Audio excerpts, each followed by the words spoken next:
At first light, Street Elora sits quiet on the hill, all windows closed, the gate chained, the painted arrows on the asphalt pointing nowhere in particular. The campus is finished, shuttered, a decade past its last intake. Still, one number refuses to fade with the sun-bleached signs, -1. We came here because a morning head count would not hold. On a July weekday in 2004, Unit C's census sheet recorded 24 assigned, 23 present. The night supervisor initialed the line GR 612 and circled the discrepancy as policy required. In the margin, the checkbox for elopement was ticked. The name row was left blank. This story is a fictional dramatization.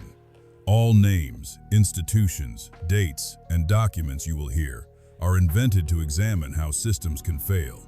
Any resemblance to real people or places is coincidental. What matters are the mechanics, the incentives, and the gaps where a person can be converted into paperwork. They called it an elopement.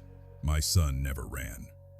The voice belongs to Elena Morales, whose son was admitted 2 years earlier with a court-ordered evaluation after a crisis downtown. She keeps a manila folder of copies. Inside are things that cannot all be true at once. On top, Unit C, Morning Headcount Form, HB01, the page with the circled -1. Behind it, an electronic health record printout, sedation order, entered 211 by Vale, Lionel, MD. Administered 218, observation. 15-minute rounding. The medication is redacted on her copy. The times aren't. And behind that, a third page, interfacility transfer authorization, T105 date, stamped 5/8, destination line blank, signature line blank, a rubber stamp impression reading, received, not approved. The official story begins at the tick box. Elopement is a word with weight in hospital policy and almost none in criminal law. In Graybridge County, an adult's departure from a psychiatric unit rarely triggers the same machinery as a missing child or an escaped prisoner. It is often classed as an absence to be monitored, unless a crime has occurred. On paper, an elopement is explainable. It becomes a category, not a person. But the times on Elena's pages tug at each other. A patient sedated in the pre-dawn hours is unlikely to sign out for a voluntary pass. An unsigned transfer form stamped, received before morning rounds, raises a question. Who sent what? To whom? When we ask, Elena taps the blank lines. They told me he walked out.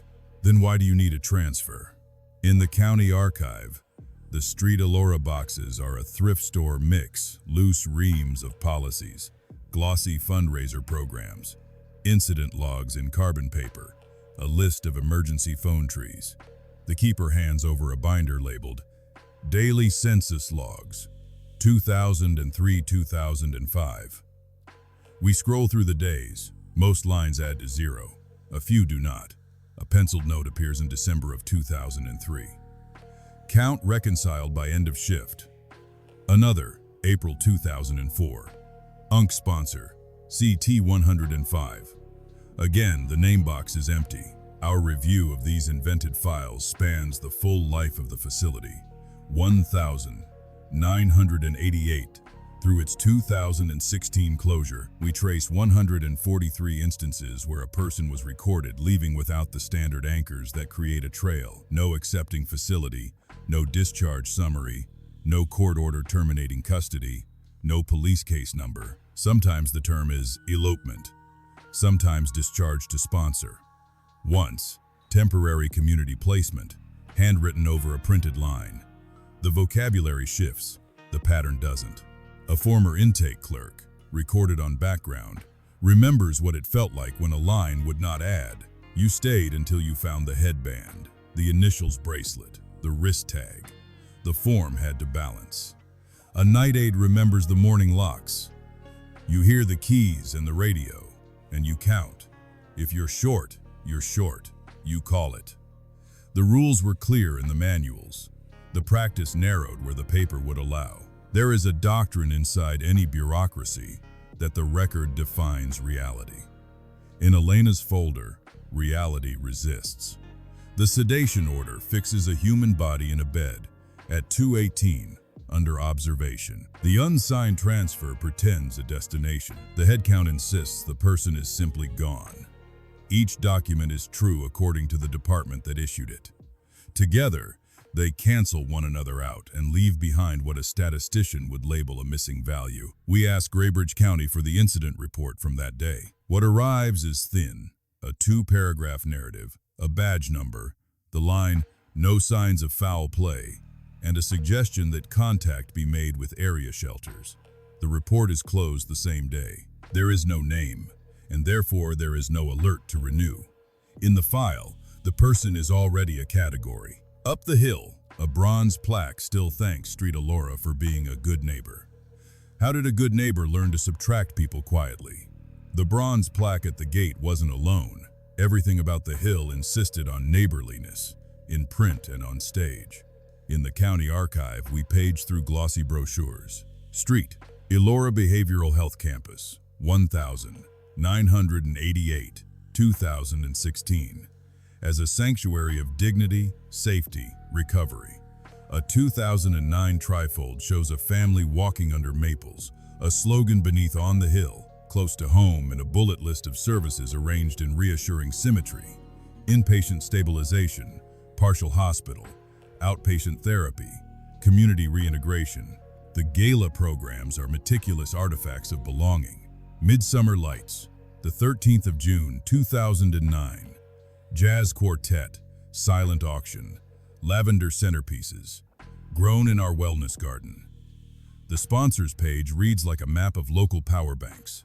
A construction firm, the county paper, Bales and Cormier LLP, under a promise that proceeds will renovate our calm suites for therapeutic respite. On a dais at the county fairgrounds, a framed proclamation.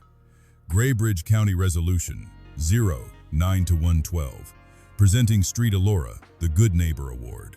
The Chair of Commissioners praises open house tours, student mentorships, and reduced emergency siren traffic through the downtown corridor, and hands a brass key to the CEO, who thanks donors and our dedicated staff on Units A through D. The room applauds. The cameras find smiles. Locals still called it the Asylum. A grocer whose shop faces the hill says, "It's always been the Asylum. They just changed the signs." He remembers school buses rolling up for a stigma to strength assembly and a staff volunteer day where shrubs were planted along the fence line. They were nice. They kept to themselves. Behind the branding sit the instruments of permission. The state licensure file, stamped Division of Licensing, lists Street Elora as a psychiatric hospital, beds fluctuating between 96 and 128, code BHPH 4471. Annual renewals cite compliance with CMS conditions of participation, life safety codes, and an environment of care plan reviewed each January. The Joint Commission certificates arrive in a sequence of gold seals 1998, 2001, 2004, 2007, 2010, 2013, Behavioral Healthcare Accreditation, awarded with deemed status. Survey reports note tracer methodology, mock codes, competency validations, and corrective action plans closed on schedule. A laminated readiness binder in the administrative suite instructs managers to speak to mission, show improvement data, know your calm suite safety checks. Quality dashboards lined a wall in the executive hallway. Average daily census, length of stay, 30-day readmissions. Green arrows mark targets met, yellow shaded variance, red triggered actionable. A community satisfaction bar graph credited an outside vendor's survey. 91% of respondents rated the campus welcoming.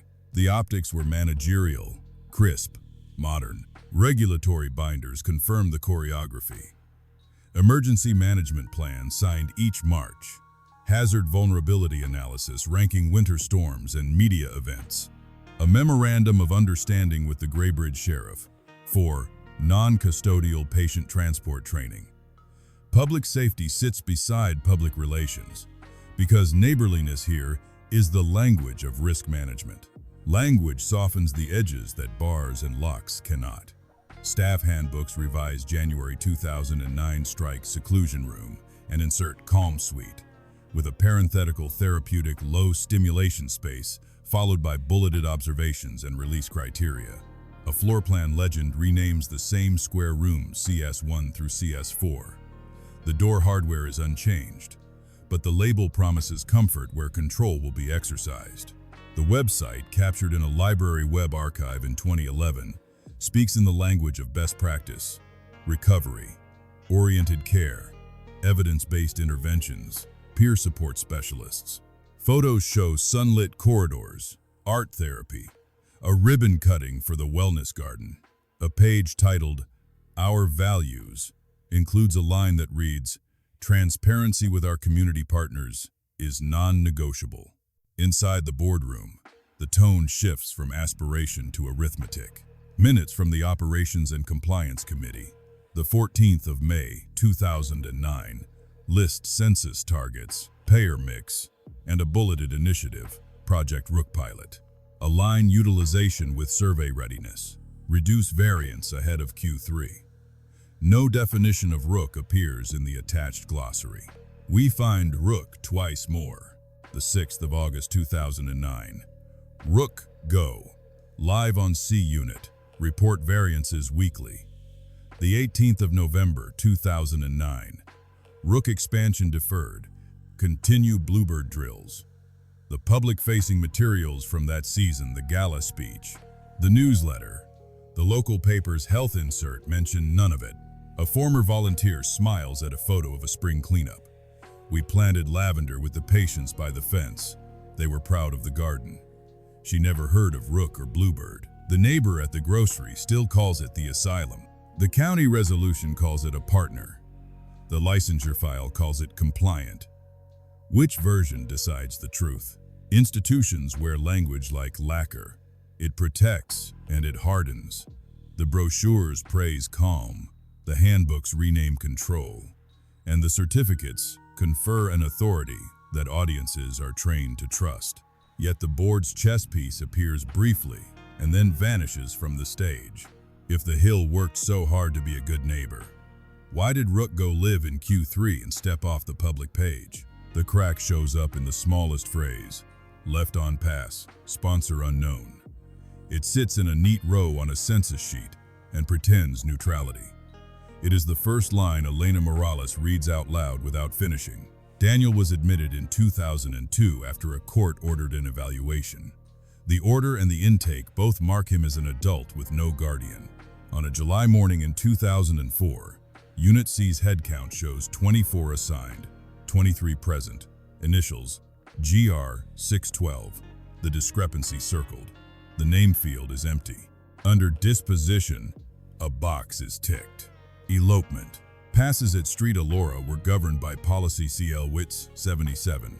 Patient passes and leaves. In the copy Elena keeps, the first paragraph defines a sponsor as a named adult, vetted and approved, responsible for custody and return. The form itself, PRA 20, 2 requires an address, a call IBAC number, a return time, and a physician's clearance initialed at the bottom. A pass without a sponsor is not a pass. The unit documents don't agree about Daniel's last hours. In the electronic record, a sedation order appears at 2:11, administered 2:18. Observation notes every 15 minutes until rounding transferred at 5:45. In the morning, an internal report to the state reads, patient left on pass, sponsor unknown, no safety concerns. Time stamped 07/18 by the Department of Health and Human Services Critical Incident Intake. The unit log, however, records patient not in room, bed unslept, at 21:04 the prior evening, with a second line, last seen day room, 1930. Through Maine's Freedom of Access Act, Incident Report 04223 arrives in our hands with the thinness of a routine inconvenience. 2 paragraphs, a badge number, and a classification. Absent adult, information only. The officer notes a phone call with a charge nurse who believes patient may be with community sponsor, though none is named, and advises the family to check shelters. The report is closed at 10:02 a.m. the same day. They told me to wait, Elena says. They told me. He goes off his meds. He wanders. Check the shelters. He'll come back when he's ready. He didn't take a coat. On her kitchen table, she lays the Pro 20, two forms she never signed. The line for sponsor is blank. The line for destination reads, in someone else's hand, home. At the hospital, the event is recorded as resolved at 13:52. An internal risk note gives the reason. Elopement, non-secure unit, police notified, DHHS notified, family notified, event closed. It is written in the passive voice a system prefers when assigning no fault. The times do not match. The categories harmonize. We test the system's logic. If the unit saw he was gone at 21:04, why does the state hear about a pass in the morning? If a pass requires a name, how does sponsor unknown pass as a designation? Policy CL-70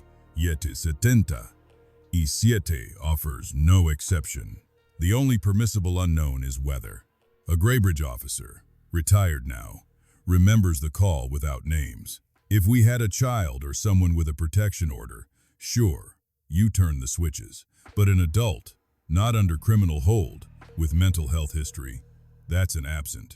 We don't tell folks not to look, we just don't open a case that overloads the radio. You put it as info, and you move. The distinction is procedural, it is also moral. An absent does not echo through the networks, a missing does. We look backward to a file that predates Daniels by 3 years. Marion Hart, 67, admitted 2001, charted with disorientation and a notation wandering risk. The discharge plan isn't complete. A week into her stay, the daily census shows, left on pass, sponsor unknown. There is no Pro 20, 2 inches her binder, only a copy of the pass policy with a sticky note. Call family. The incident report, if one was made, is not in the county copy box. Her niece, reached by phone, remembers being told Marion stepped out with a volunteer. Volunteers cannot be sponsors under QA 77. We didn't want to fight them, she says. They sounded so certain. The file ends with a summary. No further events. Destination lines remain blank. 2 cases, the same language, 3 years apart. Both are recorded with confidence that suggests routine. Both resolve into quiet. If this were a fluke, it would feel jagged. Instead, it reads polished, as if the phrase had been typed enough times to be muscle memory. On paper, an elopement is a category chosen by the people who make categories. Inside the facility, it is the snap of a clock hand. The head count insists. A nurse phones a supervisor. The supervisor phones an administrator. A state gets a number. A police department opens a line that is not a case. Each action is defensible. Together, they amount to a story without a person in it. Elena drives to shelters because she is told to.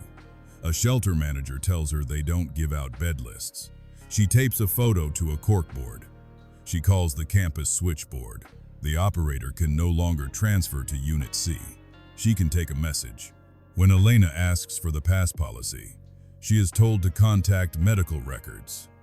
When she requests the incident report, she is told to contact risk management. The hill remains polite. The doors remain closed. The paper trail's confidence rests on a premise that absence after sedation can be a choice, that a sponsor can be unknown and still count as custody, that a pass can be implied by a morning email.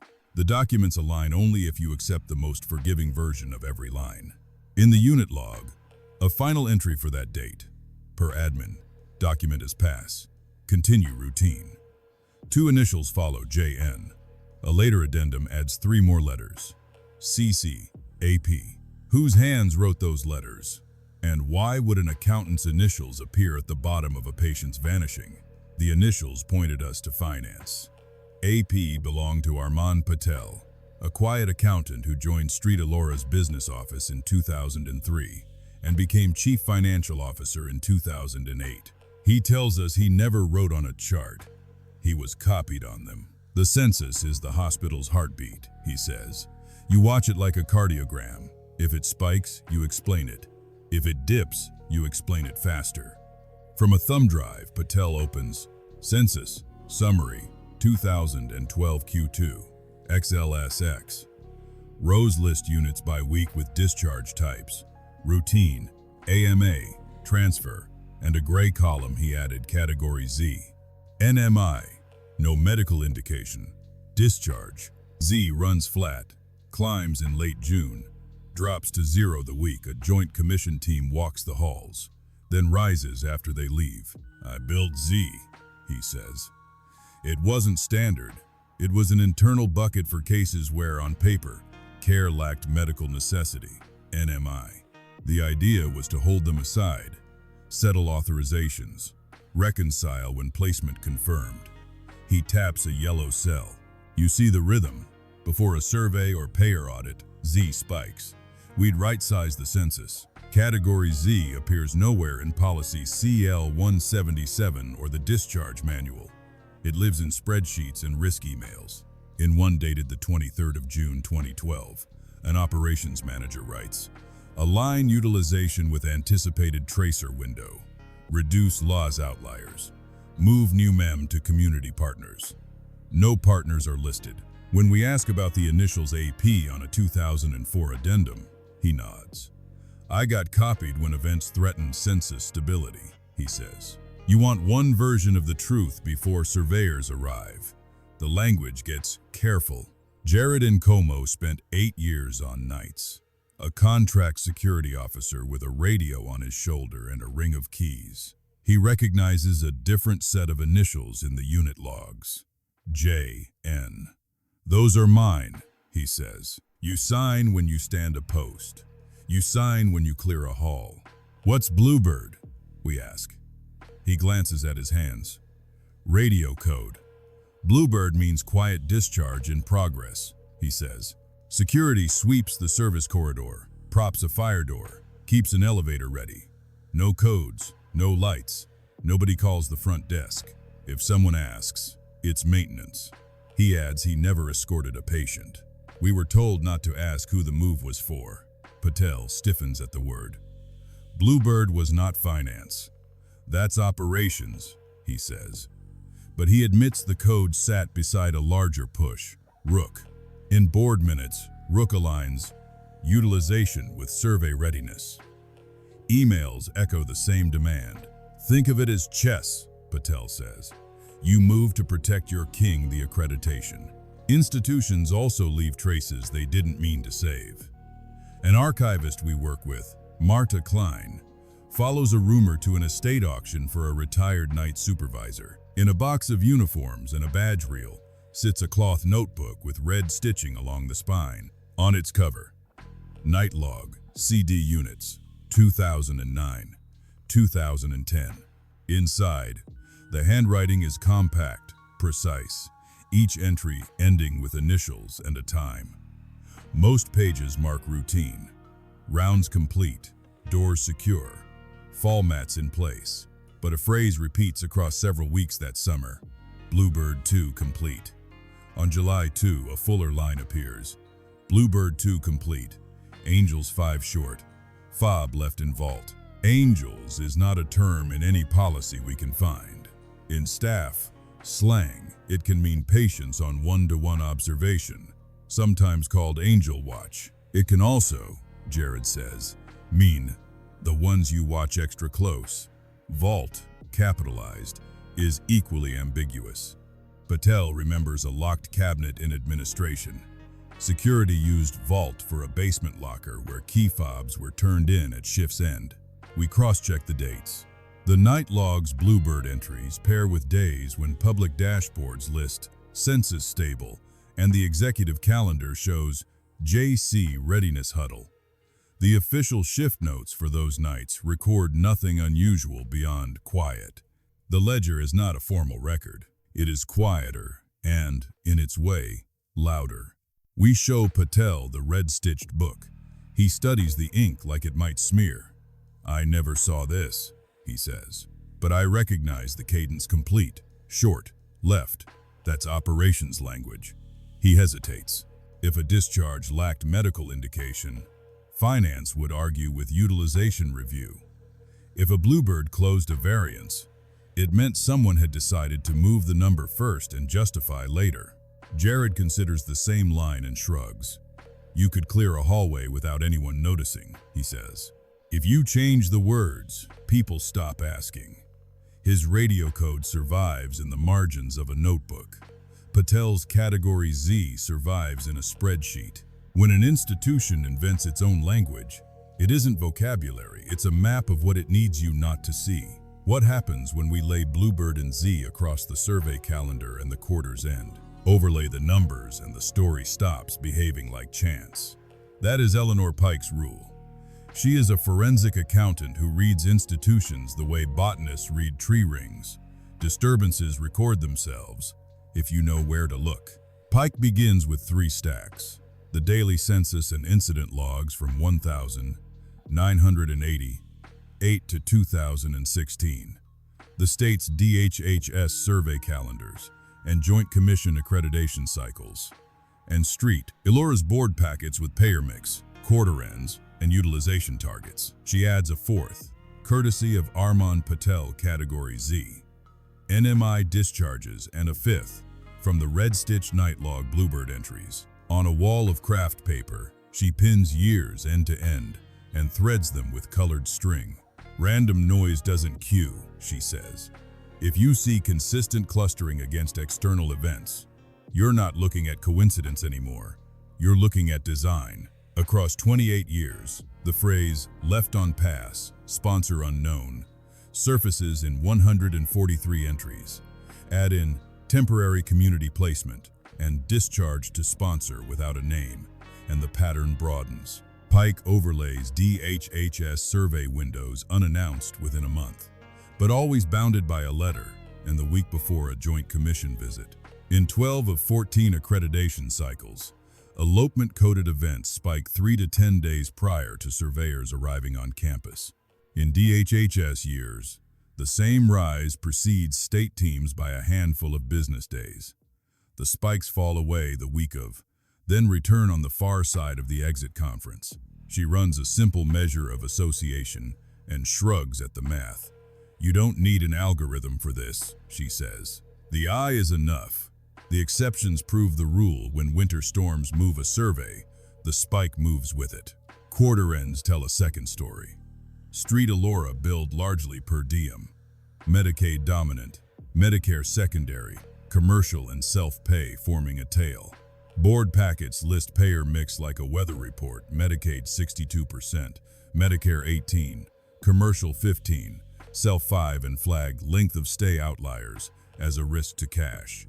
In the last 5 business days of March, June, September, and December, Pike's pins cluster again. Category Z swells, then slims, as if someone were tuning the census to fit the revenue model. In nights spanning the 30th and 31st, the red-stitched log shows Bluebird 2 complete and Patel's spreadsheet records Z equals +4, followed by a Monday note. Variance closed. There's a financial logic to this, Pike says. Per diem models reward a steady, justifiable census. Audits punish variance. If you can move ahead without producing a billable day, you normalize your line before strangers arrive with clipboards. Pike tests whether Bluebird and Z are independent. They're not, she says, drawing a small X where the series cross. The weeks where Bluebird appears in the log are also weeks where Z departs from baseline. You've got operations and finance speaking to each other without emailing. Language conceals the movement. Elopement returns the burden to the person. Sponsor unknown suggests a consent that cannot be verified. Temporary community placement sounds therapeutic, but in Pike's sample it often functions as a placeholder that ends the paper's need to say where the person went. The lines replaced transfer without creating an accepting facility, a discharge summary, or a contact who can be held to a return date. If the numbers show motive, the court files show method. In the basement of Graybridge County's courthouse, Pike asks for probate dockets involving Street Elora's patients. Boxes come up on a hand truck. In re-guardianship of initials, 2001 through 2015, a pattern rises off the page. Petitions for temporary guardianship over unrepresented adults, Site 18 AOA. MRS, Section 5, 301. Allege incapacity in identical language and request authority to consent to placement and discharge planning. The petitioner is often a Street Elora social worker. The attorney of record is Bales and Cormier LLP. The notarization stamp, across years, bears the same name, Patience McKendry. Pike lines up the affidavits. Find the copy-paste, she says, and traces it with a finger. No known family. Patient lacks capacity to understand the nature and consequences of medical decisions. Emergent action required to avoid harm. The notary's signature curves the same way each time, the seal changing only when the commission renews. In several files, the petition is time-stamped Friday afternoon. The order granting temporary guardianship appears Monday morning, ex parte, with a hearing set weeks later. Notices to family list a relative's last known address and return undelivered. The guardianship orders are narrow but potent. They authorize consent for necessary discharge planning and community placement as clinically indicated. In practice, they erase the friction a lack of consent would otherwise impose. Once a guardian exists on paper, you don't need a sponsor to name on a pass form, Pike says. You have a court-sanctioned proxy who can sign a transfer packet no one else sees. Oversight should pull those decisions back to court. Annual reports by guardians are required in theory. In Pike's sample, 9 of 11 reviewed cases have no annual filing on record. Others include checkboxes with phrases like client stable in community and no address. When Pike asks a clerk about the missing updates, the answer is gentle and devastating. We're busy, the clerk says. Hospitals know how to file. Families sometimes don't even know the case exists. Pike traces the names from probate to hospital. A petition filed the Friday before a DHHS window corresponds to a Monday temporary community placement note in the hospital chart, with category Z increasing by 1. A Bluebird entry appears that same weekend, completed. Angels, 3 short. The count reconciles. The person disappears. Is this sloppiness the human mess of a pressured system or a machinery designed to convert people into adjustable numbers? Look at intense shadow, Pike says. Where benefit accumulates, people build habits. The benefit was clean dashboards when outsiders arrived, steady revenue lines at quarter-end, and the absence of families who might ask the wrong questions at the wrong time. We call Bales and Cormier to ask about their role in the guardianship petitions. A partner says the firm assisted clients in complying with the law, declines to discuss specific matters, and reminds us that judges, not lawyers, sign orders. We ask the probate court about Patience McKendry. A records clerk confirms employment as a notary in the period and notes that notaries in Maine are not officers of the court. They verify signatures, not facts. The contrast tightens. Official story versus underground truth. On the surface, community placement suggests hope. Beneath it, the combination of guardianship orders, internal codes, and the timing of discharges light up like runway beacons aimed away from scrutiny. You can't audit what you can't see, Pike says.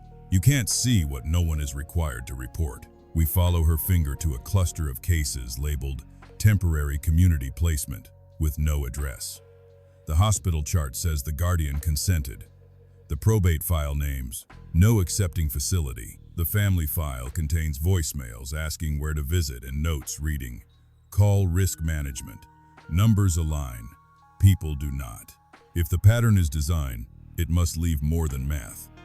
Find the packets, Pike says. Words move bodies, but bodies leave paper. To see where temporary became permanent, we will have to leave the spreadsheets and descend into the parts of the building that never made the brochures. Numbers don't vanish upstairs. They vanish underground. To follow Eleanor Pike's instruction, find the packets, we return to the hill with the receiver's written permission, a single page on letterhead signed by Miriam Holtz, authorizing limited access to Records Annex B for document inventory and imaging. Annex B is a low room behind the old laundry, temperature stable, padlocked. Its contents logged by a clerk who wrote in tiny, committed script. The inventory ledger lists Covenant Group Services transfer packets, 4 bank boxes to a shelf, 11 shelves deep. The boxes are uniform, lids taped, a red grease, pencil number on each. When we open them, the smell of toner rolls out like weather. Inside, packet after packet, each a slim file with a street, Elora face sheet, a copy of a guardianship order, a discharge checklist, a medication reconciliation, and a 1-page placement authorization on Covenant Group Services letterhead. In most, the line for accepting facility reads Level 4, Home, followed by an out-of-state city and a P.O. box. The receiving signature line is blank. The first addresses send us to places that don't hold people. A P.O. box in Nashua, another in Utica, a third that resolves to a UPS store in Scranton. Pike maps them and adds a second tier, property tax rolls. The parcels linked to those boxes belong not to Covenant Group Services but to D&K Asset Holdings, a property manager registered in Delaware and licensed in 3 states as a real estate services entity. In filings with the Secretary of State, D&K lists a single physical office, an upper floor in an office park with no reference to healthcare. The Level 4 homes present on paper as a network. In property records, they flatten into a portfolio. The packets are consistent where they should be idiosyncratic. Demographics change. Diagnoses change. The guardianship orders carry the same boilerplate language, notarized by Patience McKendry, on the Friday of a quarter's end, with Monday orders granting temporary authority. The covenant letters use the same template font. The placement authorization, stamped received, is undated or date, stamped the morning after a Bluebird entry in the night log. The dotted line where an accepting clinician would sign remains a blank that closes the file anyway. Armand Patel looks at the packets with a banker's flinch. Covenant was a vendor, he says. They were supposed to broker placements for hard-to-place cases. You needed someone to answer a call at 2 a.m. We paid a fee. He gestures to the blank signatures. This is not how it should look. If there's no accepting party, it's not a transfer, it's a plan to transfer. Pike underlines the alignment. In late June 2012, Patel's Category Z swelled. The Bluebird entries appeared in the red-stitched log. The packets in Annex B cluster with stamps from those same days. Per diem pressure, survey window, guardianship orders, packets without destinations, she says. It's a braid. The building itself keeps its own map. In facilities, we find a plan set dated 1911. Brittle brown sheets showing tunnels drawn like veins, steam, electric, service corridors connecting the main wards to laundry, kitchens, and a small chapel built into the southern wall. A note added in a blue hand, 2003, reads, Tunnels reopened for utility modernization. Anchor new cable runs to existing brackets. In the margins, a maintenance supervisor has stenciled tiny directional arrows and a word in block letters, Rook. We follow the arrows. Past the old laundry, through a door that hums with a newer lock, down 2 flights to where the air feels 10 degrees cooler and smells faintly of detergent and dust. The walls are painted cinder block, half height, the top white, the bottom a city service gray. Every 20 paces, a stencil. Rook. Jared Nakomo walks ahead on memory. You'd be surprised what you can do in the back of a house, he says, pointing to the service elevator Severo 2, whose panel opens without alerting the lobby. Rook takes you around the public. The arrows direct us to a loading bay with scuffed rubber mats, then to a narrow corridor where the paint changes to a calmer blue, then to a bend that spits us into a small vestibule. A sign over the door reads, Chapel. Inside, the room is simple. Wooden pews, a cross, a ledge with votive cups. Against the side wall, an old confessional sits like a piece of furniture inherited and tolerated. Its paneling is dark, the grille fine enough to make voices thin. Jared kneels and pushes on a section of panel the size of a shoebox. It pops forward on a concealed catch. "Housekeeping used to stash salt here when the chapel was being redone," he says. Behind the panel, concrete has been cut away to make a recess. A metal box is bolted in, just wide enough for a manila envelope and a handful of keys. On its door, in label maker tape, a single word: vault. We've read the line in the night log, "Fob left in vault," and now the word sits where prayers once traveled. The safe clicks open with a key Jared produces from a ring of older keys the receiver's office handed over in a tagged envelope. Inside, a small tangle of lanyards with gray key fobs, a plastic bag with 3 ID badges turned backward, and a thumb drive in a clear sleeve, tape labeled in block letters. Rook. We logged chain of custody for the items. Date, time, who present, what removed. The receiver's authorization requires we image digital media and return originals. In the admin conference room that used to hold weekly readiness huddles, we connect the drive through a Write Protect device and copy its contents to a clean laptop. File names populate the screen in a grayscale list: Rook, Protocol, Bluebird, Rosters, Covenant, Contacts, Variants, Weeklies. An archive file sits heavy: Mailbox Archive, PST. Jared leans on the table. "So that's why we left fobs in the vault," he says, half to himself. "You take the name off a door, but you keep the habit somewhere, so you can do it again." Patel reads the list with a banker's dread. "This is operations," he says. "Finance never touched this." But the cadence is the same. Pike taps the folder names like they're drumheads.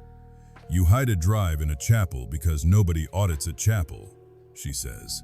"You route through tunnels because nobody tours a tunnel. You label a corridor Rook because it means something to the few who need to know." The arrows were painted in a hand that didn't expect to answer questions. We inventory the rest of the safe. The fobs bear unit codes: Key 01, DI2 silver marker on gray plastic. The ID badges were programmed for access all after hours, according to a sticker on the back. The bag has a sticky note attached. Spares. There is a folded card with a phone number labeled D and K after. The confessional's wood still smells faintly of incense. The safe smells like metal and old carpet. Upstairs, the bronze plaque at the gate calls this place a good neighbor, a sanctuary. Beneath it runs a corridor labeled in chess. The packets in Annex B say temporary. The probate orders say emergent. The arrows say this way. We have a thumb drive with a name. What kind of file needs a hiding place behind a confessional? And what language, once opened, will it use to turn people into lines that balance? The thumb drive doesn't shout. It organizes. Rook speaks in folders and file names, in timestamps and subject lines. Opened carefully, it gives you a taxonomy of disappearance. At the top level, 5 items: Rook, Protocol, DocX, Bluebird, Rosters, XLSX, Covenant, Contacts, XLSX, Variants, Weeklies, PDF, and Mailbox Archive, PST. We mirror the drive, verify hashes, and read. Rook. Protocol is not long. It lays out a sequence without ever using the word sequence. Maintains symmetrical census across AD. Correct outliers prior to external observation. The first line reads, Bluebird is the preferred low-way signal mechanism for reducing variance during readiness periods, reads the second. Farther down, temporary community placement may be used when guardianship permits proxy consent. Avoid creating receiving dependencies that trigger tracer pathways. Then a sentence that feels like a thesis. Make the person a placement, not a patient. The Mailbox Archive provides the voices. A 2009 thread. Subject, Prio JC weak posture, includes a note from Lionel Vale, MD. Stabilize symmetrical census, Bluebird runs avoid escalations. He signs it with his usual closings, L, and forwards to operations and 2 unit chiefs. Another email from the operations lead, Celine Harrow, says, mock charts ready ahead of DHHS window. Ensure discharge narratives align with temporary placement language. Route PRE-22 request through guardianship liaison. Attachments include mock chart, behavioral health, zip, and a single-page instruction. Do not reference seclusion. Use calm suite terminology. A third message stands out for where it came from. From c.genret@maine.gov. Subject: thank you. Appreciate your timely pre-op survey alignment and the availability of key staff for tracer demonstrations, it reads. See you next week. There is nothing illegal about a thank you. The effect is still clarifying. The machinery of order has an audience, and the audience prefers that it hum. Bluebird. Rosters is a sheet with frozen panes and hidden columns. Unhide them, and rows extend. Unit, MRN. Initials, guardianship status, covenant packet ID, exit path, shift, and a 2-letter code under outcome. In most, the code reads NRR, no return recorded. The dates align with the red-stitched night log and with Pike's pins on the wall. There are 143 lines where Bluebird and Ledger both say the same thing in different words. Complete, short, closed. Covenant. Contacts list liaisons by region. CGS North, CGS Mid, CGS South. Each row has a first name, a generic inbox, and an after-hours number. In a column labeled Asset Liaison, D&K Asset Holdings appears again and again with a note. If no clinical answer, call D&K after, followed by the same number we pulled from the confessional's vault. The Level 4 entries map to PO, boxes, not doors. A column named Acceptance Documentation is blank in most rows, with a comment bubble. Verbal OK per Guardian, file later. Variants. Weeklies is a set of PDFs Patel recognizes. In the edges, someone has handwritten Rook. The graphs show census lines in green, red, and yellow. In the left margin are bullets. Z, run BB. A line prior to JC. Per diem recalculation, 6/30 smooth loss. 1 week reads like a checklist. Fry, petition TG. Sat, Bluebird X2. Sun, reconcile care track. Moan, survey. Care track. The EHR appears in an export named Care Track Events 2009, 2013, CSV. Pike filters on status change and external placement. The narrow band that matters shows lady-night entries, changing a person's status from inpatient to community placement, with a system rule closing charts after 30 days without encounter. Alongside the entries sit scanned forms, guardianship affidavits bearing copied physician signatures. 24 carry the same pixel artifacts around the signature block, identical cropping, identical smudges. On one date, 6 affidavits list Vale as the attesting physician, while the medical staff schedule records him off campus at a regional conference. Cut and wend paste looks like efficiency until it walks into court, Pike says. Patel watches the email threads with his jaw set. Operations wrote down the unsaid, he says. They turned variance management into a workflow. He circles a line in Rook protocol that reads, Bluebird occurs 1-5. Do not page non-essential services. That's not an accident.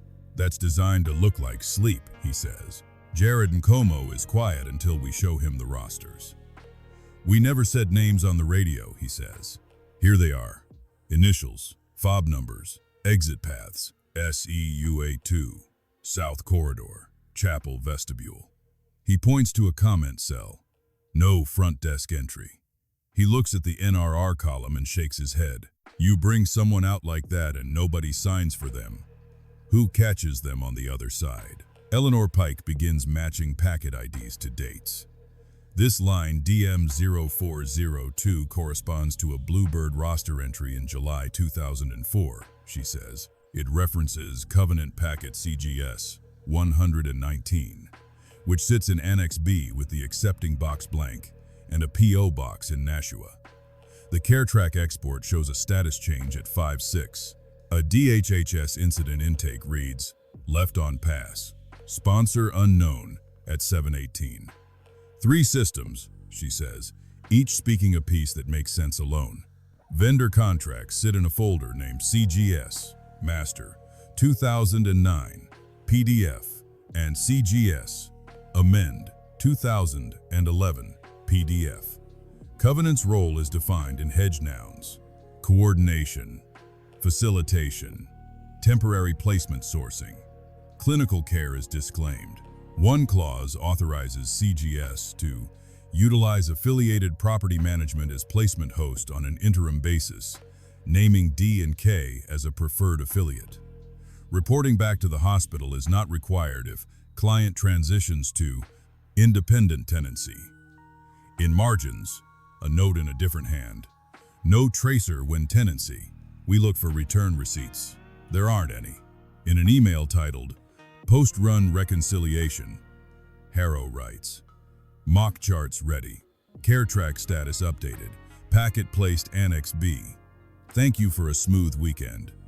A carbon copy goes to risk management. A reply from a hospital attorney provides the comfort of an incantation. Ensure all materials marked QA divided by peer review. Buried deeper, a 2013 thread labeled Language debates what to call things.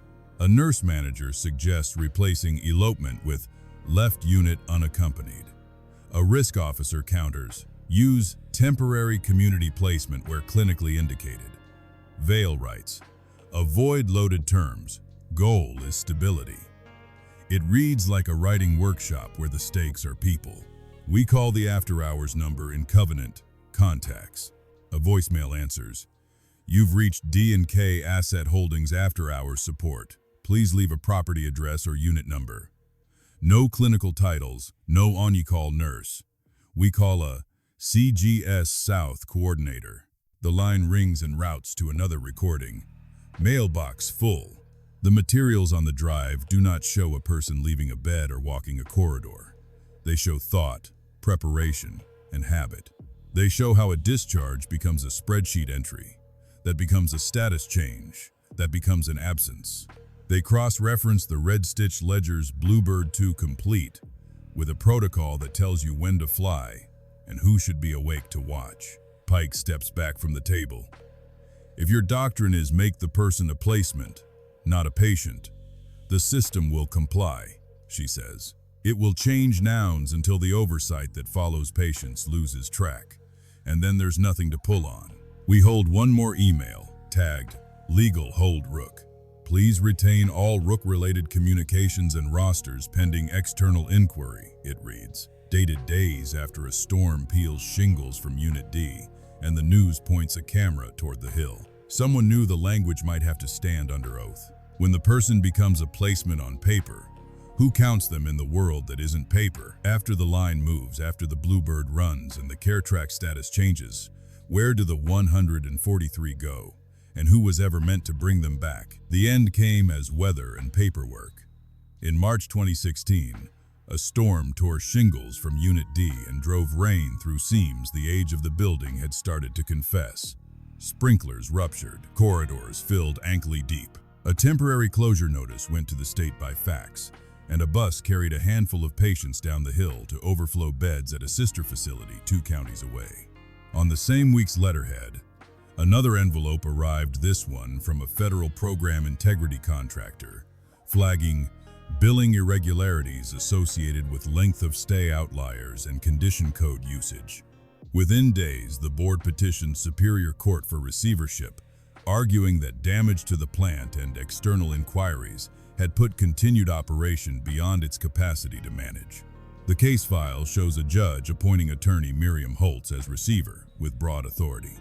Secure assets, stabilize operations, preserve records, cooperate with regulators, and design a wind-down plan that protected patients first and creditors next.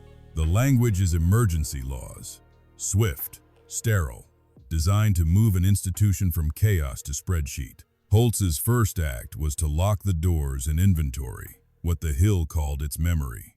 Her second was to decide what of that memory could be seen. In a receiver's protocol on records filed under seal, she identified categories of documents as privileged peer review and quality assurance under the state's Hospital Act, patient safety work product under federal law, attorney-client communications, work product. Rook materials, emails, rosters, and variance reports fell into the bucket labeled QA. The thumb drive we found behind a confessional in the chapel vestibule would later be listed on an exhibit as Operations Variance Materials, Rook, with the note, examined under privilege. Families filed suit anyway. Some actions were individual, alleging negligence, wrongful discharge, and intentional infliction of emotional distress. Others joined in a consolidated proceeding seeking answers more than money. Where did our people go? Who signed? Who watched? The defense, represented by Bales and Cormier LLP, conceded the storm and the closure, denied wrongdoing, and raised privilege like a levy. Motions to compel Rook Communications drew the same refrain. These were protected quality assurance analyses created to improve care, not to hide harm. In a hearing that would remain sealed for years, a judge asked the most basic question: what is Rook? Counsel for the hospital answered without blinking: internal census benchmarking. Plaintiff's counsel, a local lawyer who had spent 20 years in probate and knew the county clerk by nickname, rose with a stack of exhibits and recited what he had been permitted to see. We have 27 affidavits from staff who swear, in identical language, that patients left units unaccompanied and all policies were followed. The signatures are notarized by the same clerk, Miss Patience McKendry, across a span of years. We have transfer packets addressed to level 4 homes that resolved to P.O. boxes. We have families who were told to check shelters and who never received a discharge summary. The court listened, weighed, and split the difference that civil courts often split. A protective order allowed families to obtain some materials from their own relatives' charts, to depose staff within narrow lines, to see policy manuals and public dashboards. Rook stayed behind the curtain labeled QA. Holtz, as receiver, was to cooperate with regulators, but not to dissolve protections that belonged to the hospital as a corporate person. The judge urged mediation. Insurance carriers did the math. Professional liability policies sat over general liability, with excess layers available if claims pierced the first. Settlement figures are redacted in the final docket entries, but the form is familiar. Confidential agreements, no admission of liability, non-disparagement clauses, structured payments where courts appointed guardians ad litem. Families signed because statutes of limitations hung over them, because litigation takes years they did not have, because discovery would end in fights about names for rooms. The criminal question came and went like a weather front that threatened and moved east. The Medicaid Fraud Control Unit reviewed referral packets. The U.S. Attorney's Office took a meeting. The State Attorney General's Healthcare Division accepted boxes and returned them later, without a body of clear statutes criminalizing what looked like bureaucratic evasion, and with key materials cloaked as quality improvement. Investigators wrote phrases like insufficient evidence to prove intent beyond a reasonable doubt, and administrative remedies preferred. In the end, no grand jury was impaneled, no charges filed. Regulators took their own bites. CMS placed the provider agreement on immediate jeopardy status, then terminated it when the hospital could not demonstrate capacity to correct. The state revoked the license on paper, months after the last staff badge stopped opening the doors. Holtz auctioned non-critical assets to pay vendors and maintain a skeleton crew to guard the building, and box what was left. The Wellness Gardens benches went to a church. The bronze plaque thanking a good neighbor stayed bolted to the gate because nobody needed a plaque at wholesale. In deposition rooms, language still did most of the work. A charge nurse read from memory, the lines of policy CL-wide 77 on passes, and the definition of a sponsor. An operations manager explained, "Calm suites," with a smile and a schematic. Physicians deferred to utilization review. Utilization review deferred to operations. Operations deferred to pre-survey posture. When asked about Bluebird, recollections failed.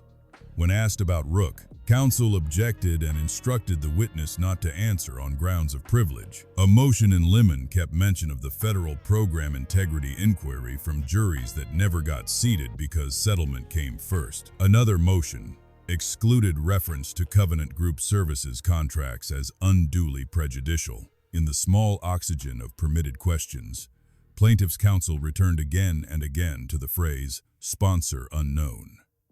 Why did policy require a name and a number? And why did the record carry neither? The answers were practical shrugs. It was busy.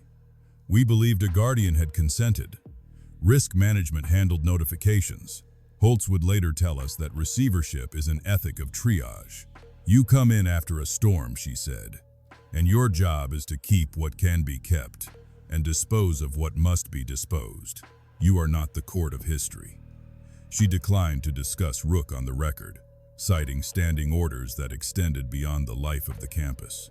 Her final report to the court is a mosaic of costs and tasks, of invoices paid and keys collected.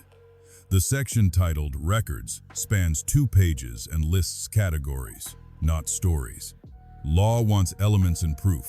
Justice wants names and answers. Here, harm was translated into categories, then into privileges, then into settlements. Paperwork solved what people could not. The gate locked. What remains outside the seal are the echoes, the families who kept calling, the advocates who read between redactions, the 2 survivors who surfaced in another state under new guardianships and said, quietly, they did not remember signing anything. If harm is litigated as a paperwork problem, where does justice find a foothold? And who speaks when the forms are done speaking? After the lockout, the voices carried farther than the law. The gate was chained, the file sealed, but phones rang into empty rooms. Families dialed numbers on covenant letters and heard, again, mailbox not set up, or a manager's recording asking for unit numbers that did not exist. Elena Morales kept a call log on a yellow legal pad, dates, times, answers. CGS South, no response. D&K after voicemail. APO, box in Nashua, returned her letter stamped undeliverable. At the library, she borrowed a computer and typed her son's name into any database she could find. When search engines failed, she learned a new one, the Social Security Administration's Death Master file. We ran the same cross-check on all 143 initials. 11 matched death entries. 4 were clearly wrong birth dates off by miles, leaving 7 plausible hits. 2 carried last residence codes mapping to mail drops tied to D and K. The absence of the living took more work to prove. NamUs showed no entries that matched Daniel's descriptors. NCIC's missing person file isn't open to civilians. A retired detective searched and found no case number. Adult absent, information only, he said. Those don't mature into anything. The category did what it was built to do. Stop echo. Advocates stepped into the space paper left. A small coalition formed in church basements and online. Relatives of patients from Units AD, a former nurse, a legal aid attorney, a disability rights staffer who knew how to ask for records without triggering a brick wall. They divided the 143 by last known date and made calls. Half the group homes on the packets were disconnected. 3 numbers forwarded to the same D and K afterline. 2 names did not return as silent. We found the first via Medicaid claims. A man in his 30s, initials AM, with a new recipient number in Pennsylvania, and guardianship papers from Lackawanna County Orphans Court. He lived in a boarding home outside Scranton, under an unrelated guardian. "Do you remember signing a transfer?" we asked. He shook his head. "They said I was going to a quieter place. I woke up somewhere else." The second surfaced in New Hampshire, under a public guardian, in a duplex managed by a firm that once shared a number with D and K. He'd been a street Elora patient in 2010. They told me it was temporary, he said. It's been 9 years. Both guardianship files reference the Uniform Adult Guardianship Act to justify moving jurisdiction. In both, the main case closed with no longer domiciled, dissolving the court that could have asked why consent looked like a copy-pasted signature. No discharge summary from Street Elora appeared in either file. Each echoed the same phrase. Community placement, clinically indicated. Pressure changed some of those phrases. After hearings where the coalition read names into microphones, the legislature rewrote parts of the probate code. Temp guardianship now expires in 14 days, absent a full hearing. Judges must appoint a visitor. Family notices require certified mail and a second method. DHHS revised its behavioral health critical incident rules. Elopement was retired. Unauthorized absence now triggers immediate law enforcement notification and a NamUs entry when a vulnerable adult's destination is unconfirmed. Hospitals must report any sponsor's name and a reachable number or classify the event as a missing person. The Joint Commission added a state-specific tracer on unauthorized absence response at psychiatric facilities. Then a legislative audit traced contracts and found covenant-like networks across counties, placement brokers with property managers, P.O. boxes at one strip mall, after-hours lines pointing to D and K. We found 2 survivors.